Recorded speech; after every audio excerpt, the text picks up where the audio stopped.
Hi guys, got a fun section ahead. It's 6.3, volumes using cylindrical shells. Okay, so it turns out we're gonna have a new technique, a different technique for finding volumes. Let's see what this is all about. First, we want some motivation for why another technique for finding volumes is necessary. So we'll see that with this example. Turns out we won't be able to use the disk or washer method with this. And that'll motivate us to kind of like create this new formula. Okay. Find the volume of the region bound by y equals 8x minus x to the fourth and y equals 0, and then revolved about the y-axis. So if you were to graph y equals 8x minus x to the fourth, it would more or less look like this. It's a little bit taller and thinner than what you see there, but that's basically the shape as it's near the x-axis anyway. Then of course y equals 0 is the x-axis, so that's the lower boundary, and we're going to think that this is revolved about the y-axis. So draw a little arrow sweeping around so we can imagine that it's spinning around horizontally about the y-axis. Let's think, just from the methods that we have already with like disks and washers, how we might find that solid revolution. Okay. Think, well, it's revolving about a vertical axis, so we would need to integrate with respect to y. In order to integrate with respect to y, you may remember, well, then we're going to have to solve that equation for x. We got to rewrite everything. We're going to say, if using disks, by the way, when I say disks there, I'm kind of referring to all the disks and washer. Here, it would be a washer method because of that gap, but we're just kind of capturing that kind of just with the kind of the larger term for disks. If using disks, then, right, we would need to solve y equals 8x minus 8x minus x to the fourth for y. Okay, typo, that should say for x, right? Obviously, it's already solved for y. We'd have to solve that for x. And that might seem like, well, like no big deal. We can solve that for x, right? We start moving stuff around. It's not going to happen. That's incredibly difficult. 8x, yeah, okay. So what I kind of like to show students at this point, just how difficult that would be to solve that for x, not y. I don't know if you guys are familiar with this. There's this website called Wolfram Alpha, and it can solve, really complicated things for you and do all kinds of nifty stuff. Obviously, this is a tool and we use it responsibly, right? Wolfram Alpha. I'm going to go there. This basically what it looks like. So you can type in what you want to calculate or know about. I'll just type in solve y equals 8x minus x to the fourth. I think it's going to know that we want to solve it for x. So yeah, check this out. X is approximately equal to this whole thing, right? They have to split it up over 3 lines. It's insane. So there's this big square root right around all of this. And then within that, there are other cube roots and square roots, and it just goes on and on. Yeah. Or maybe a different approach. They've got another way here, right? Equally as terrible, right? They've got a few different forms. And you notice that it's in terms of y. Okay, so this is really insane. So obviously we're not going to even attempt to do anything like that. We're not going to try and solve that for x. The point is we need, okay, yeah, good luck. The point is we need a new method. You might also, just kind of another thing to point out, not only would we have to solve for X, but even kind of think about this too. Like if we were to use washers, think about the inner radius and the outer radius. And so the inner radius would go here, the outer radius would go there, but it's the same function. So how does that work? How is the same function, the outer and the inner, right? So you'd have to be clever about that too. But of course, we're not going to do that. We're going to develop a new method. So what's that new method going to be like? Okay, so if we just kind of reflect here, what's really the problem? The problem is we're trying to integrate this with respect to y, which means we're trying to solve that equation for x. And we just can't do that. So we got to think, is there a way that we could think about that volume that's created and integrate with respect to x? Even though the axis is vertical, could we somehow integrate with respect to x where we wouldn't have to solve that thing? Okay, yes, there is, if we're really clever. Okay, so here's the drawing again. Here's what we're going to do. Let's think about this vertical line. Okay, now if we think about this vertical line, right, it's coming off perpendicular to the x-axis. This would integrate with respect to x because we could think about all those vertical lines moving along from 0 to 2. You think, well, but why would you do that? Don't you always draw the line perpendicular to the axis of revolution? Well, in the disk or washers, yes. Check this out. Here's what we're going to think. Just think about this line here. Think about that purple line, just that little tiny little piece of the region. Think about that revolving around the y-axis. What would it create?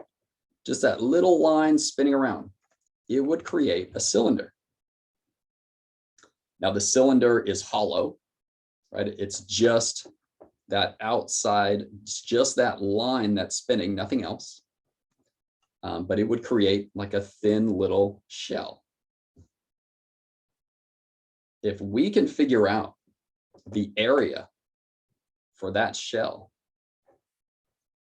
then we got it. The area, it's like we call it the lateral area around the cylinder. Just not thinking about the top or the bottom because those are empty. Just that lateral surface area around the outside that creates the empty cylinder. Okay. So let's think for a moment. How are we going to do that? In order to get that area, we're going to need to know the radius. The radius of the cylinder comes off of here, that does come off the axis and goes out. Right. We're going to need to think about the height of the cylinder. Okay. We're going to do that all in terms of x. Let me shift that over, a couple more drawings. Let me just draw that cylinder so we can really focus in on how to get that lateral surface area. This is kind of going back to a geometry lesson, and you probably saw this described in how to get the formula for that lateral area of the cylinder. If you've got your radius and your height, think about it like this. Think of cutting the cylinder vertically and then rolling it out. What would it create? Well, if you cut up the side and then you unroll it, it'd be a rectangle, right? Well, if we can find the area of that rectangle, then that's the same, right? It's just the cylinder is 3D.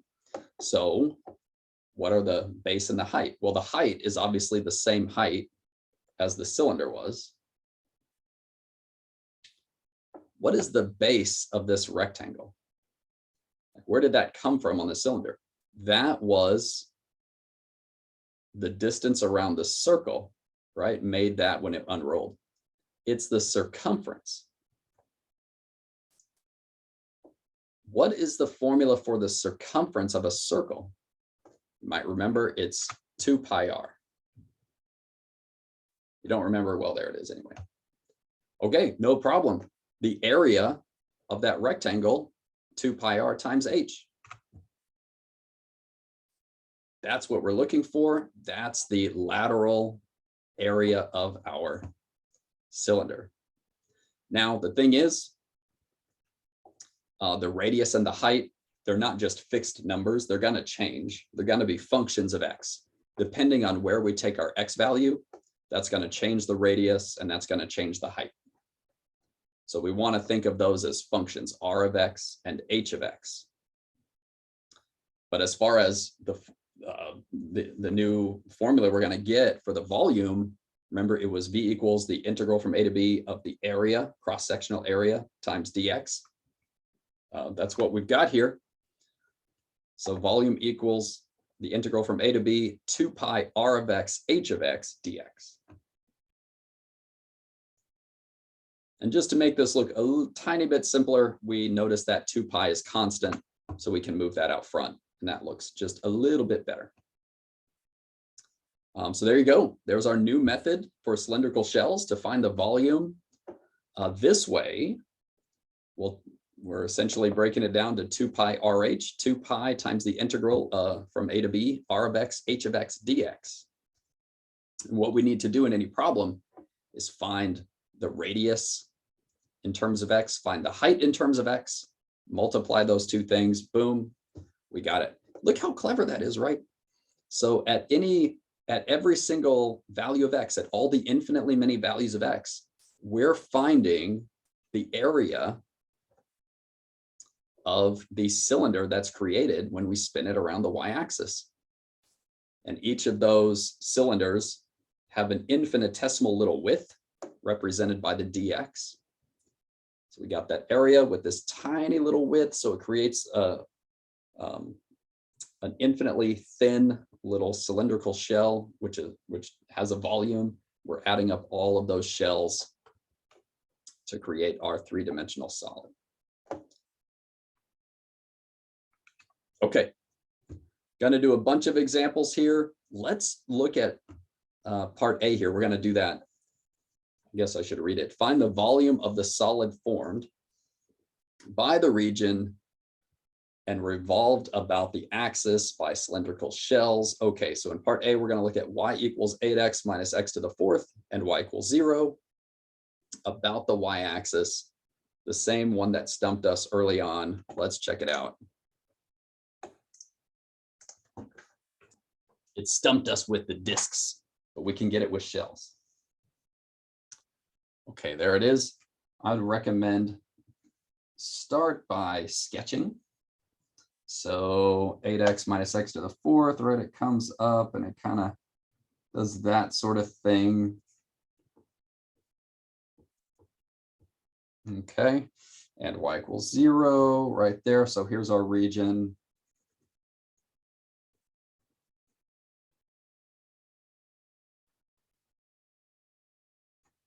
Okay, and it's about the y-axis spinning this way. Now here's the thing. When you're using cylindrical shells, a vertical axis, right? The whole point is we're still going to integrate with respect to x. So it's always the opposite with cylindrical shells. If it's a vertical axis, then we use x. Let's draw it out. Somewhere, let's draw, we don't have to draw the whole cylinder, but let's draw the height and the radius. So let's say maybe right here, we draw that vertical line. That vertical line, right, that little line is going to spin around. That line is our height. That's h of x. Where's the radius? Okay, the radius does come off the axis, goes perpendicular until we hit the height. So wherever you drew that height, draw that vertical line first, that radius comes right to that point. So we think about that cylinder, the height of the cylinder, the radius of the cylinder. Like so.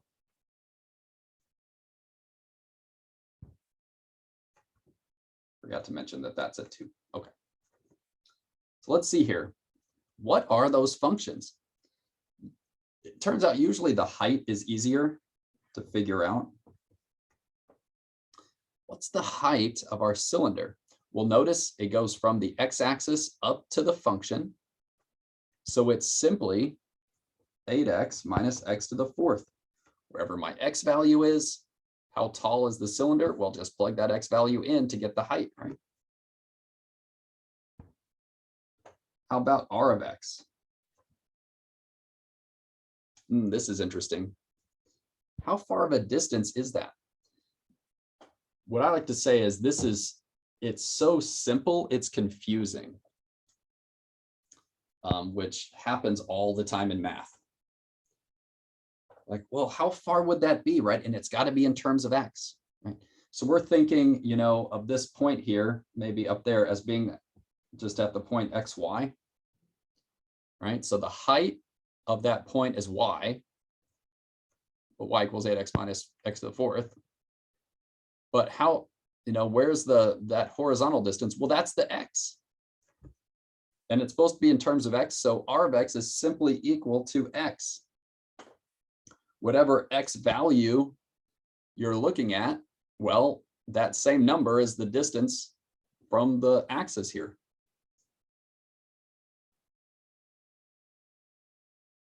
Okay. Obviously, this is the hard part, drawing it, labeling it, figuring out these functions is the point. Once we have those, it's gravy. Volume equals 2 pi integral. What are the limits here? It's going along, right? We're counting these along the x-axis, so it's from 0 to 2.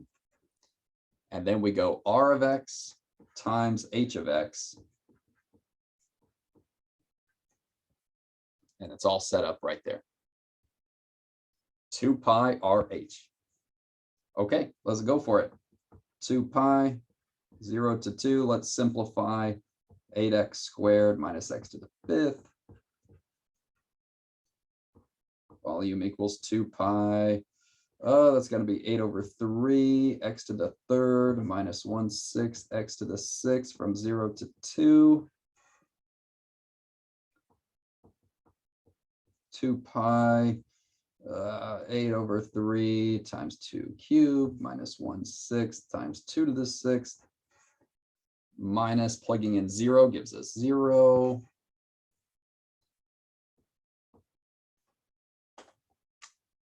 Almost there. What's our final answer? 8 over 3 times 2 cubed minus 1/6 times 2 to the sixth. And that I'll multiply by 2 because of the 2 pi. I got a final answer of 64 pi over 3. Got it. Okay. Looking good. So a couple of things just to keep in mind. A vertical axis, it's always the opposite with cylindrical shells. That's the whole point. So a vertical axis, we integrate with respect to x. When you draw your height and your radius, draw the height first. The height goes across the entire region. The height is always parallel to the axis. Then draw your radius from the axis out to that line and use, of course, use the functions to figure out what those are. A lot of times the radius is going to be real simple, right? It's just the x coordinate of the point is the radius. Then there you go. Okay, let's stop this video. We'll do a few more examples in the next one.